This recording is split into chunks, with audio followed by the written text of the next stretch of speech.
Sahabat Salam, malam ini kita akan belajar satu topik tentang puasa yang disebutkan di Perjanjian Baru. Jadi ini berkaitan dengan ajaran-ajaran para rabi Yahudi saat itu.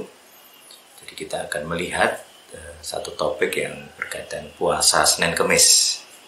Jadi puasa Senin Kemis ini sangat populer di Indonesia, walaupun sebenarnya bukan penganut Yahudi, bukan penganut Kristen, karena ini ada di Perjanjian Baru, tetapi sangat populer gitu ya. Karena ya silakan dicari sendiri alasannya. Tetapi kita akan melihat bahwa kitab Perjanjian Baru sudah membahas tentang puasa Senin Kemis ini. Kita akan belajar dari mana sumbernya, dari mana ayatnya, sehingga kita punya pemahaman yang lebih otentik secara sejarah. Selamat menyimak, Tuhan yang hidup memberkati. Amin. Kreposte ke dara potisi ke aridia sikinde areporet sakere te kai sikere poret sike porque te sike ana arete ke sikere te sike na harapati hasikin poka poret hese kari kasi kina haramonte kesin koro pote il ke te sikere pokora ta kai sikere poste ke te sa pare te kai se kar poret sikere te sikere poret ste Koto kasa kaara pota kasi kira ta kaara pokasin. Pora kata se kara ta kaya sa kita poya si kira ta kaya se kita kaya pora ta kaya sa kara ta. Pora te se kita sa pera te kasi kira ta kaya kara se. Amin. Baik, jadi kalau kita melihat cari di Google itu puasa Senin Kemis gitu. Ini seperti ini. Ya ini ada dari agama sebelah ya. Ini, nah dan banyaklah ada perintahnya gitu ya seperti ini. Tapi kita akan melihat dari satu ayat Lukas 18 ayat 12. Sini dituliskan, aku berpuasa 2 kali sepekan. Ini 2 kali. 2 kali sepekan, jadi dalam 1 minggu 7 hari ada 2 kali, ada 2 hari. Kemudian memberikan persepuluhan. Konteksnya itu adalah sebenarnya orang Farisi ya. Jadi dia punya kesalehan, punya kesalehan disiplin rohani, yaitu berpuasa 2 kali sepekan. Kemudian memberikan perpuluhan dari segala yang dia dapat. Itu bentuknya, bentuk disiplin rohaninya orang Farisi atau orang Yahudi ya. Itu kalau misalnya kalau kita lihat konteks kalimat, jadi di Lukas 18 ayat 12 ini itu sebenarnya ada orang Farisi gitu, terus kemudian dia berdoa gitu ya. Jadi sebenarnya ada perumpamaan sih sebenarnya. Nah, jadi ada cerita, ada 2 orang yang berdoa, satu orang Farisi atau Perusi, satunya seorang pemungut cukai. Nah, pemungut cukai itu istilahnya apa ya? Kalau sekarang mungkin petugas pajak gitu ya. Cuman pajaknya saat itu adalah pajak Romawi yang dipermasalahkan adalah cukai Romawi. Jadi dia kayak dijajah gitu istilahnya. Makanya membayar pajak kepada Romawi itu dianggap mendukung penjajahan. Kemudian para pegawainya atau para petugasnya dianggap ya antek asing ya, antek penjajah. Ya, sama kalau di Indonesia kalau cerita misalnya tentara Kenil gitu ya. Pasti orang anggapnya wah itu londo ireng, Belanda hitam dan lain-lain, itu istilahnya dianggap antek penjajah gitu. Nah di sini pemungut cukai itu juga punya sikap atau perlakuan yang sama ya dari masyarakat.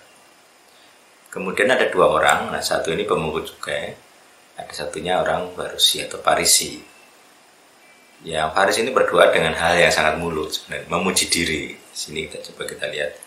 Ya Tuhan, aku bersyukur karena aku tidak seperti kebanyakan orang kebanyakan. Jadi dia bersyukur dia itu orang baik.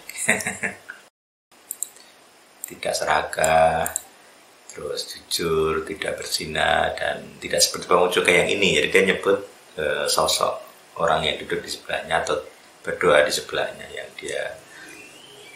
dia tahu gitu ya, ada sosok pemungut cukai. Dia berpuasa 2 kali sepekan, kemudian memberikan persepuluhan gitu, dari segala sesuatu yang saya dapatkan. Nah konteksnya adalah ini pemungut cukai ini berdoa dengan rendah hati gitu ya. Jadi dia bahkan tidak ingin matanya diangkat ke langit, artinya tidak memandang ke atas. Kalau orang Farisi berdoanya naik, kalau pemungut cukai mungkin tertunduk gitu ya, mukanya tertunduk. Nah di sini dia memukul dada sambil berkata, ya Tuhan, bila padaku dosa ini diperdamaikan. Dia mengaku orang berdosa.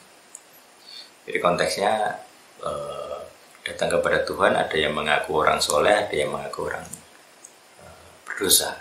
Jadi konteksnya adalah cerita ini membahas tentang sikap kepada Tuhan, ada yang rendah hati, ada yang tinggi hati. Jadi makanya kesimpulannya adalah ini ya yang di mana tadi? Yang di ayat 14 ya. Orang yang meninggikan dirinya akan direndahkan dan orang yang merendahkan diri akan ditinggikan. Itu konteks ceritanya. Tetapi di kalimatnya Farisi ini ada yang menarik gitu, yaitu ada yang namanya berdoa 2 kali sepekan atau berpuasa ya, 2 puasa maksudnya. Dia berpuasa 2 kali sepekan. Artinya dalam 1 minggu dia 2 hari itu berpuasa. Nah kemudian saya coba melihat sumber-sumber tafsir dari mana itu ya. Salah satunya dari Dr. Jill, ini salah satu dokter teologi yang saya sering pakai gitu ya. Jadi dia membahas ini ya beberapa variasi, karena yang kata week itu kan dituliskan Sabat, jadi tidak mungkin kata hari Sabat maksudnya. Tapi kata Sabat itu maksudnya week, mingguan gitu. Nah kemudian ada yang namanya tradisi Yahudi atau apa ya, ajaran Farisi atau ajaran Yahudi. Tapi ajaran yang berkaitan dengan tradisi, artinya oral Torah lisan, hal-hal yang tidak tertulis di kitab Torah atau Tanakh, tapi mereka buat struktur-struktur, aturan-aturan, tanda petik pemuritan ya, kesalehan, atau yang sering disebut juga halakah. Jadi kayak jalan hidup, pedoman hidup. Jadi jalan hidup, pedoman hidup.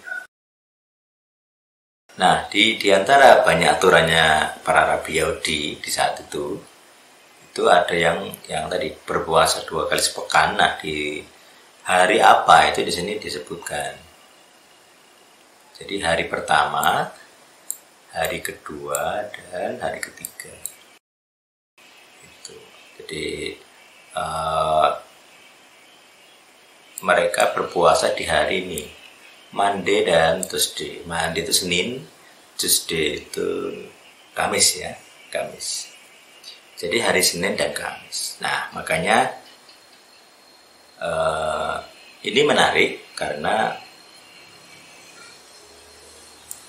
hari kedua dan hari kelima, yaitu hari Senin dan hari Kamis, itu diikuti juga oleh agama sebelah. Jadi yang mempraktikkan puasa Senin Kamis ya orang Yahudi dan orang agama sebelah gitu. Sementara kalau kita lihat di Kristen sendiri itu ya mungkin ada 1-2 aliran-aliran yang melakukan puasa Senin Kamis, terutama yang masih kental Yahudinya, jadi Mesianik mungkin akan melakukan, atau Secret Member atau Judaizer. Tetapi kalau Eropa, Kristen Eropa, saya yakin tidak ada. Karena di Indonesia sendiri orang-orang Kristen yang dari Eropa, keturunan orang Eropa tidak melakukannya gitu. Jadi puasa Senin Kamis tidak melakukan. Jadi yang melakukan ini, kalau kita lihat dari sumbernya adalah Yahudi. Nah kalau kita lihat, ya ini saya pakai sumber umum ya daripada belajar bahan rumit. Sebenarnya ada di bawah ini ada namanya sumber ya. Jadi sebenarnya Wikipedia ini ada sumbernya. Jadi yang paling bagus sebenarnya melihat sumber-sumber yang dimaksud. Nah, secara khusus saya akan melihat sumber ke-16 ini. Jadi sumber 16 ini itu ada yang namanya, ini kan pengarang ya. Ini judul buku atau judul artikel ya. Ini bukunya atau ini link ya kayaknya ya. Link. Diambil tahun 2017 tentang Bahab. Nah, sebenarnya Bahab ini ada juga ini yang sampai sekarang masih sini. Di sini di Yeshiva World, ini saya buka ini ya. Halakih analisis. Jadi analisa halak. Halak ini pedoman istilahnya atau jalan kehidupan, jalan pemuritannya Yahudi. The practice of Bahab. Nah, Bahab ini observe in Monday, Tuesday, jadi Senin, Monday, Tuesday, Kamis, dan hari Senin sesudah Sabat. Atau itu bentuk ini Pesa ya, Pesa itu Paskah atau Rosh Chodesh itu. Jadi kalau hari Senin itu mengikuti hari raya itu mereka puasa seperti Rosh Chodesh, Pesach dan lain-lain. Sukot ya. Jadi word Bahab, jadi kata Bahab itu akronim, jadi kayak singkatan ya. Diambil poin-poinnya, huruf-huruf kuncinya dari gematria, yaitu 252. Jadi penggunaan Senin Kamis, Senin itu kan hari kedua, hari pertama kan Minggu, hari kedua Senin, hari ketujuh kan Sabat atau Sabtu gitu ya. Makanya kalau orang Indonesia nyebut Sabtu itu memang mengakui Sabat, hari ketujuh. Nah, di gematria itu berkaitan dengan angka 252 ini. Second day, fifth day, dan second day of the week again.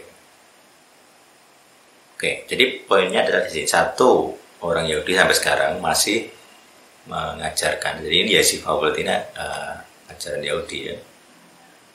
Ajaran halakah oleh Rabbi Yair Hoffman. Oke, ya, seterusnya. Jadi sumbernya adalah ajaran Yahudi yang masih aktif dipraktikkan.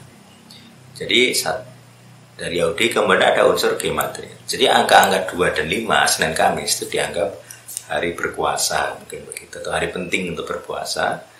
Maka itu berasal dari gematria. Ini tidak ada aturan Torahnya, mau di Tanakh juga tidak ada. Jadi aturan ibadah Senin Kamis itu tidak ada di Perjanjian Lama atau di Tanakh, itu tidak ada. Di kitab Kristen tidak ada. Tetapi orang Yahudi mempraktekkan sebagai bagian dari tradisi atau pemuritannya. Jadi dia bikin aturan pemuritan disiplin rohani, yaitu berpuasa pada hari Senin dan Kamis. Itu yang rutinnya. Nah, itu sumbernya gematria. Makanya orang Kristen atau di ET sendiri, pemuritan ET tidak mengakui puasa Senin Kamis, karena ini sumbernya tradisi Yahudi, bukan kitab tertulis gitu. Jadi tradisi lisan maksudnya.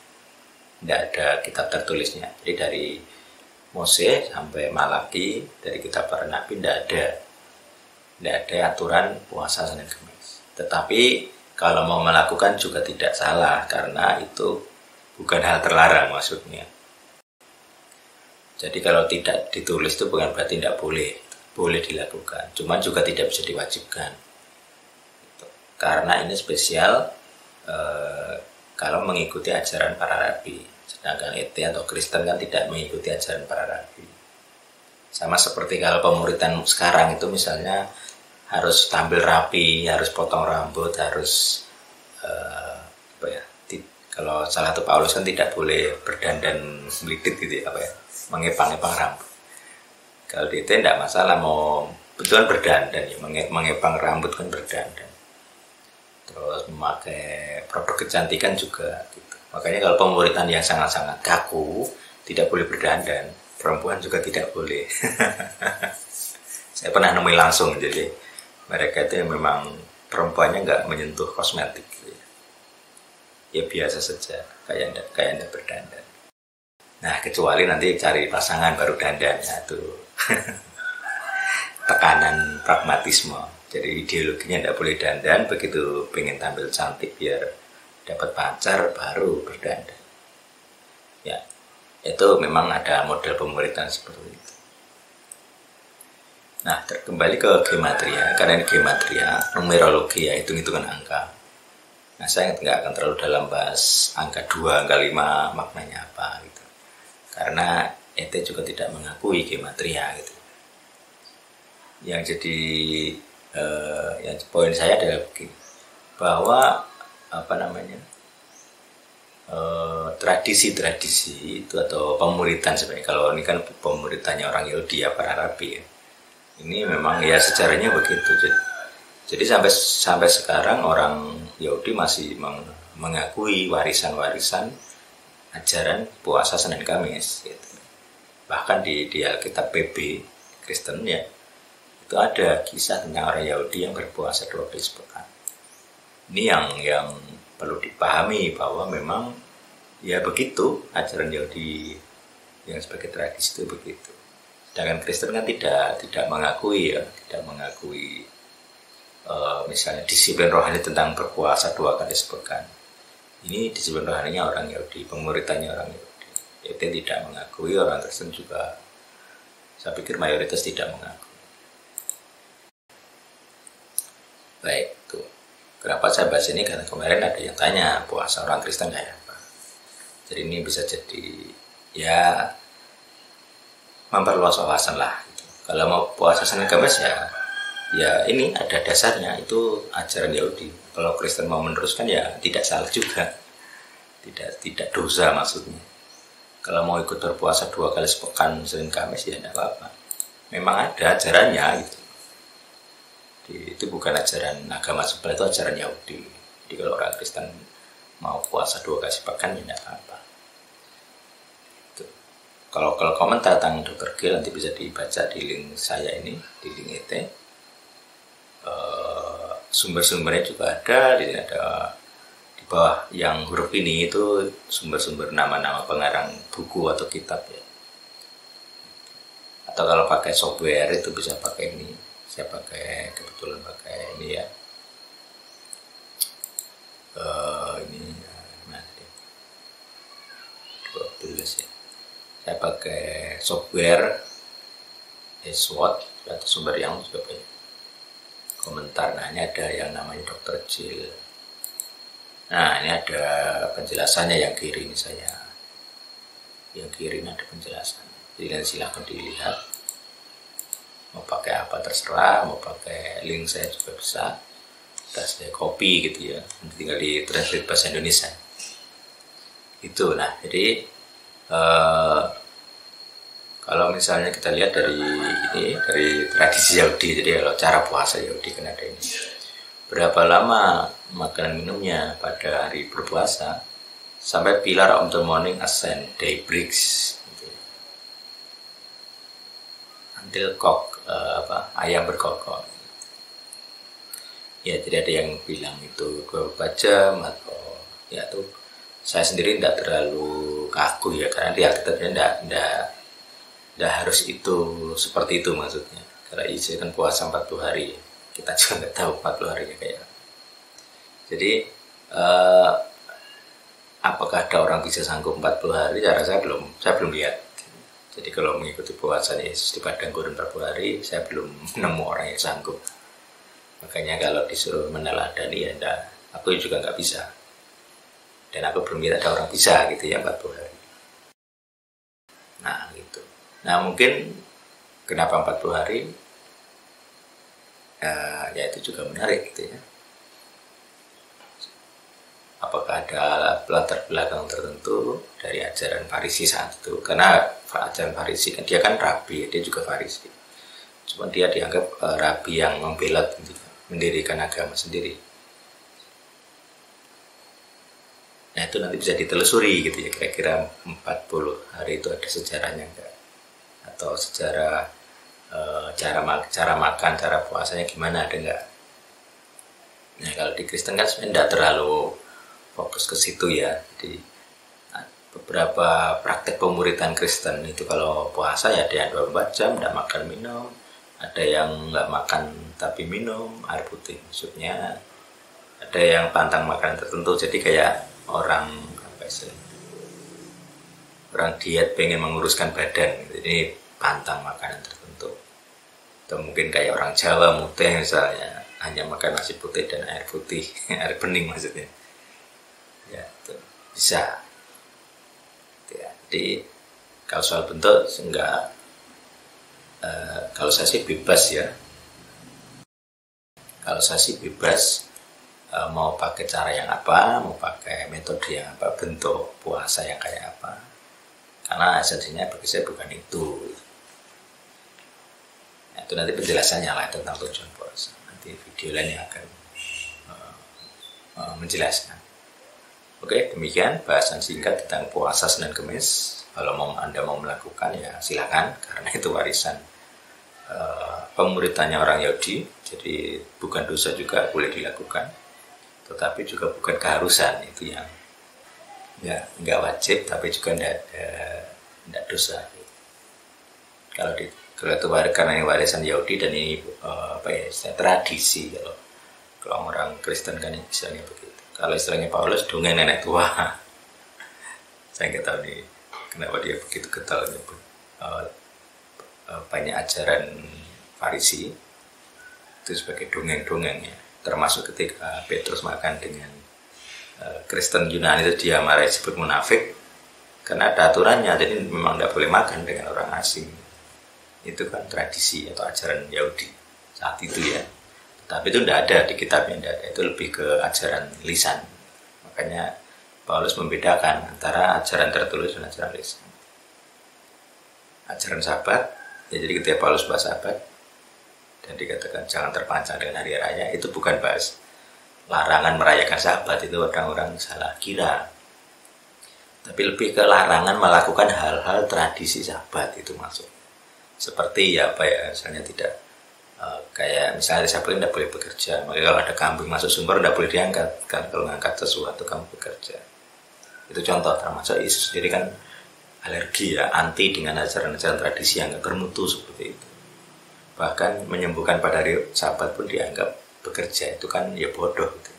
Ajaran Farisi saat itu yang khusus itu tuh memang agak bodoh. Misalnya anakmu sakit, apa ya kamu akan biarkan tidak bawa ke rumah sakit gitu ya. Makanya jadi bikin doktrin itu harus bermutu gitu. Ya itu semoga bisa memperluas wawasan. Mari terus belajar, ada banyak hal yang tidak kita tahu. Jangan kolot, jangan sembrono lah intinya. Pelajari ayat demi ayat, kata demi kata. Dari kata, ketika saya ketemu berpuasa 2 kali sepekan, langsung saya penasaran gitu kan. Ternyata ada yang menarik gitu. Tuhan yang hidup menyertai kita semua. Amin.